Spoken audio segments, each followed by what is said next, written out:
नमस्कार मेरे प्यारे भाइयों, इंडिया पोस्ट जीडीएस अपडेट्स में स्वागत करता हूं मेरे भाई। रूल 3 ट्रांसफर के रिगार्डिंग बहुत सारे सवाल और बहुत सारे आपके मनों में डाउट्स, क्या मेरा सर इस बार ट्रांसफर हो पाएगा नहीं हो पाएगा, और हजारों क्वेश्चन आपके मनों में, वो सारे डाउट्स को आज शायद मैं पूरा तरह से कंप्लीट कर दूंगा।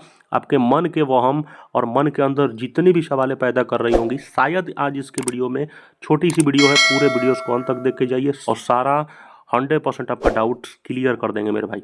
सबसे पहले क्वेश्चंस लेते हैं मेरे भाई। बहुत सारा ट्रांसफर डाउट्स है। ये लास्ट अवेल डेट्स, मतलब मेरे भाई शायद अमूमन हर लाइव सेशन, हर कमेंट्स में मैंने देखा कि लास्ट अवेल डेट को लेके हर एक बच्चा, हर एक जीडीएस परेशान है। कहीं उसके लिए वीडियो नहीं है और बेचारा वो मतलब परेशान ही है, परेशान है। आज क्लियर करते हैं लास्ट अवेल डेट की जगह पे अगर मैंने सर ट्रांसफ़र लिया है तो डेट क्या भरे।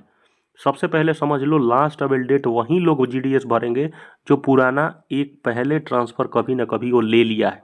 इस बात को ध्यान रखना, अगर आपने ट्रांसफ़र जीडीएस में पहले ले लिया है, एक बार ट्रांसफ़र आपने ले लिया है, तभी लास्ट अवेल डेट में भरना। अन्यथा आप लास्ट अवेल डेट में आप वहाँ पर जीरो भर के आगे बढ़ सकते हो, कोई दिक्कत नहीं है मेरे भाई। ठीक है, अब उन जीडीएस के लिए है ये लास्ट अवेल डेट जो पहले से जीडीएस ट्रांसफ़र ले लिए हो, तो उसके लिए सर कौन सा डेट होगा, आखिर मुझे कुछ समझ में नहीं आ रहा है। तो याद रखो मेरे भाई, जीडीएस के लिए जब एक लिस्ट जारी होता है और सबके लिए लिस्ट एक ही डेट को जारी होता है, तो जो लिस्ट आती है, जो डेट होता है, लिस्ट का रिजल्ट डेट होता है, वहीं वाला रिजल्ट डेट हमें फॉर्म फिल किया जाता है उसी डेट को, लास्ट अवेल डेट में। तो आई होप आप लोग समझ चुके होंगे, जो ट्रांसफ़र लिस्ट जारी जब करता है सारे सर्कल का, आप लोग देखे होंगे, तो वहीं आपका डेट होना चाहिए। बहुत सारे लोग रिलीविंग का डेट बता रहे हैं, बहुत सारे इधर उधर, लेकिन उन सभी बातों को नहीं मानना है। ट्रांसफ़र लिस्ट का जो रिजल्ट डेट आ रहा है 100% आपको वहीं अवेलेबल कर देना है मेरे भाई। करेक्शन टाइमिंग सर क्या होगा? करेक्शन टाइम में नया करेक्शन कर सकते हैं और अदर न्यू प्रेफरेंस कर सकते हैं कि नहीं। अब मेरे भाई ये भी सवाल बहुत अच्छा है कि क्या सर करेक्शन के समय जब ओपन होता है, क्योंकि वन टाइम मॉडिफिकेशन भी होने वाला है 13 नवंबर से लेके 15 नवंबर को, तो सर नया प्रेफरेंस और ऐड कर सकते हैं क्या? क्योंकि उसमें और कुछ लेके प्रेफरेंस कर सकते हैं, बिल्कुल कर सकते हो, 100% है मेरे भाई। ये नहीं कि प्रेफरेंस को ये अपना अदला बदली या एक्सचेंज कर सकते हो, उसमें जितना आपको मर्जी करे आप ऐड कर सकते हैं, कोई दिक्कत नहीं होना। ठीक है, थर्ड नंबर की बात करते हैं। विड्रॉ अगर कर सकते हो तो सर विड्रॉ के बाद रीअप्लाई कितनी बार करें? अब मैं ऑलरेडी सर 1-2 बार विड्रॉ कर चुका हूँ। ये सवाल बहुत सारे लोगों के पास आता है। देखो मेरे भाई, विड्रॉ के लिए ना विभाग ने ऐसा कोई ऑफिशियल सर्कुलर जारी नहीं करके रखा है हमारे लिए कि विड्रॉ आप इतना लिमिट है। ये जैसे 50 लिमिट है ना सीट, आप लोग देखे होंगे, 50 सीट से ज़्यादा नहीं कितने लोग वोट पा रहे होंगे। उसी तरह ऑफिशियल सर्कुलर इसमें जारी नहीं किया है नोटिफिकेशन में कि विड्रॉ 2 बार कर सकते हो, 10 बार कर सकते हो। लेकिन इतना याद रखना, जो फाइनल लास्ट करोगे, करोगे विड्रॉ और उसके बाद फॉर्म भरोगे, वो तुम्हारा फाइनल हो जाएगा मेरे भाई। 12 नवंबर से पहले, 12 नवंबर से आप कोशिश करो, 1 बार 2 बार, मैक्सिमम 2 बार कोशिश करो कि विड्रॉ हो पाए और उसके बाद फॉर्म को सही भरो। ठीक है, ज़्यादा विड्रॉ करने की चक्कर में ना पड़े मेरे भाई, क्योंकि आप समझ सकते हो पोर्टल ऑलरेडी जानते हो कितना ज़्यादा एरर ग्लिच है। ठीक है, ये विभाग ऑलरेडी मतलब बहुत चीज़ें सुधार रही है सीपीटी, तो कोशिश करिए 1 बार 2 बार मैक्सिमम। ठीक है, तो 12 नवंबर से पहले जितनी बार भी आप विड्रॉ करते हो वो काउंट नहीं होगा, बशर्ते फाइनल अब क्या भरते हो वो सबसे ज़्यादा काउंट होने वाला है। चलिए, फॉर्म अप्लाई करने के बाद मिडिल नाम नहीं दिख रहा है सर, ये तो सबसे बड़ा पंगा हो गया। और ये कहीं ना कहीं क्या सर मेरा ट्रांसफ़र हो पाएगा कि नहीं, ये सवाल बहुत सारे लोगों का है कि सर मेरा तो नाम एक्स कुमार ये है, वाई है, तो आखिर क्या सर मेरा कुमार तो अब दिख ही नहीं रहा है। फॉर्म भरते समय तो पर्सनल डिटेल में दिख रहा था, लेकिन मिडिल नेम तो जब मैंने पीडीएफ डाउनलोड किया, प्रिंट एप्लीकेशंस कर रहा हूँ, तो कुमार दिख ही नहीं रहा। मेरे भाई घबराने वाली कोई बात नहीं है, ये देखो ये सिस्टम का ग्लिच है दोस्तों। स्टार्टिंग में आप देखो, फॉर्म भरने से पहले आप खुद स्क्रीनशॉट लेके सकते हो, फ़ोन में खींचो, पूरा डिटेल सही है, यानी कि समझ सकते हो कि तुम्हारा डाटा 100% सही ले रहा है विभाग। ठीक है, बस वो वेबसाइट का ग्लिच कहो, एरर कहो, वो उसके वजह से वो कुमार न दिखा के आपका नाम और लास्ट वाला नाम ले रहा है। ठीक है, तो आप निश्चिंत रहिए, ट्रांसफ़र डाटा 100% सही ले रहा है, आपको घबराने वाली कोई बात नहीं है। ज्वाइनिंग डेट सर मेरा डेट मंथ ईयर न आके कभी मतलब ऐसे दिखा रहा है, मान लीजिए किसी का 2/9/2023 है, तो सर ऐसे नहीं ले रहा है, 9/2/2023 इस प्रकार से दे रहा है सर। अब क्या करें, अब तो मैं तो सर टेंशन में आ गया। मेरे भाई टेंशन नहीं लेना है यार, ठीक है, ये जीवन है, टेंशन नहीं लो। ये मंथ, डेट और ईयर के फॉर्मेट्स में है, लेकिन इसने क्या कर दिया, डेट, मंथ, ईयर के फॉर्मेट में कर दिया।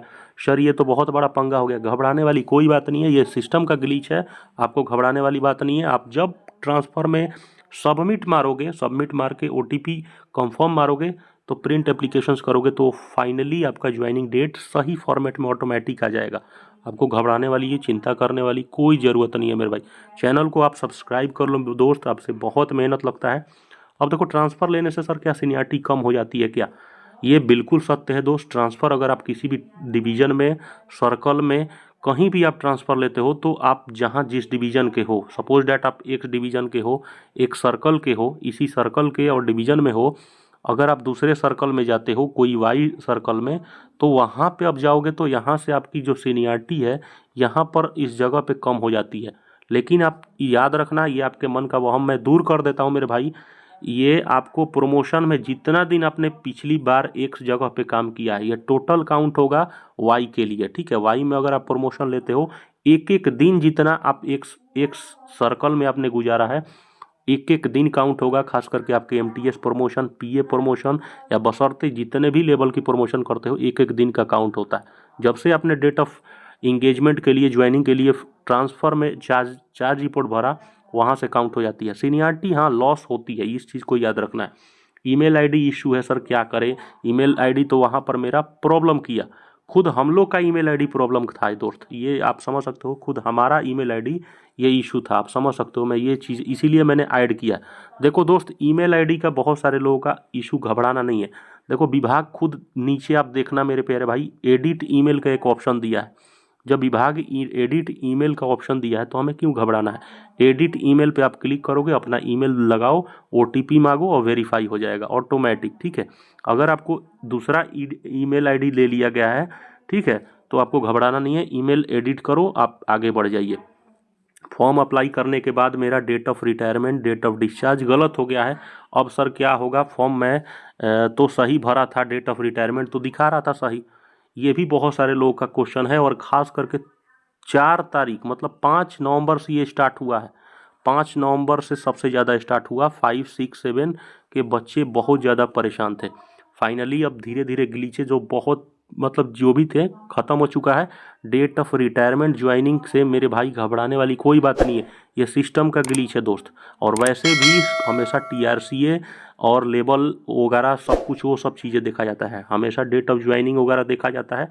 बहुत सारे हमारे GDS बेचारे भ्रम में हैं कि डेट ऑफ रिटायरमेंट से मुझे ऐसे कुछ मतलब दिक्कत हो जाएगा। कोई घबराने वाली बात नहीं है। कितने लोग विड्रॉ भी किए, कोई दिक्कत नहीं है यार, कर सकते हो, लेकिन आपकी मर्जी है। चलिए, प्रायोरिटी मेरे भाई सबसे पहले याद रखना, स्पाउस PWD को सबसे ज़्यादा प्रायोरिटी मिलती है, ये पहले मैं बता देता हूँ। सबसे पहले अगर किसी का भी सिलेक्शन होगा तो PWD का होगा। PWD के बाद स्पाउस फीमेल का होगा।